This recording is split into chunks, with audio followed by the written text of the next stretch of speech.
ഈ കാണുന്നത് നമ്മളിവിടെ വാങ്ങിയ വണ്ടിയുടെ മീറ്റർ കൺസോളിൽ RGB ലൈറ്റ് ആഡ് ചെയ്തേക്കുന്നതാണ്. അപ്പോൾ ഇതിനായിട്ട് ഞാനിവിടെ ഉപയോഗിച്ചേക്കുന്ന LED പവർ ലൈറ്റിനൊക്കെ ഉപയോഗിക്കുന്ന കൺട്രോൾ ബോർഡും അതുപോലെ തന്നെ ഈ കാണുന്ന പോലത്തെ LED RGB മൊഡ്യൂളുമാണ്. അപ്പോൾ ഈ ഒരു ടൈപ്പ് RGB മൊഡ്യൂളിന് ഒരെണ്ണത്തിന് 30 രൂപയാണ്. അപ്പോൾ ഈ ഒരു ടൈപ്പ് മൊഡ്യൂൾ ഞാനിവിടെ ഉപയോഗിക്കാൻ കാരണം ഇതാണെങ്കിലാണ് എല്ലായിടത്തേക്കും ഒരേപോലെ വെളിച്ചം കിട്ടുള്ളൂ.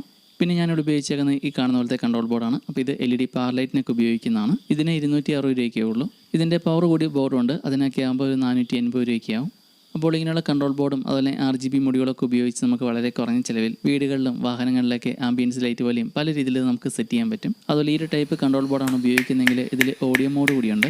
അപ്പോൾ പാട്ടൊക്കെ വെക്കുവാണെങ്കിൽ ആ ഒരു പാട്ടിൻ്റെ സൗണ്ടിനനുസരിച്ചും ഇതിൽ കണക്ട് ചെയ്തേക്കുന്ന ലൈറ്റുകൾ വർക്ക് ചെയ്യും. ഇത് കൂടാതെ വേറെയും ഒരുപാട് പ്രീസെറ്റ് ആയിട്ടുള്ള സെറ്റിംഗ്സ് ഉണ്ട്. അതല്ലെങ്കിൽ ഏതെങ്കിലും ഒരു പ്രത്യേക കളർ ടോൺ ആണ് ആവശ്യമെങ്കിൽ അത് നമുക്കിതിൽ മാനുവലായിട്ട് സെറ്റ് ചെയ്യാൻ പറ്റും. അതുപോലെ ഇതൊക്കെ ഉപയോഗിച്ച് നമുക്ക് വീടുകളിലെ റൂമുകളൊക്കെയും ഡെക്കറേറ്റ് ചെയ്യാനെല്ലാം ഉപയോഗിക്കാം.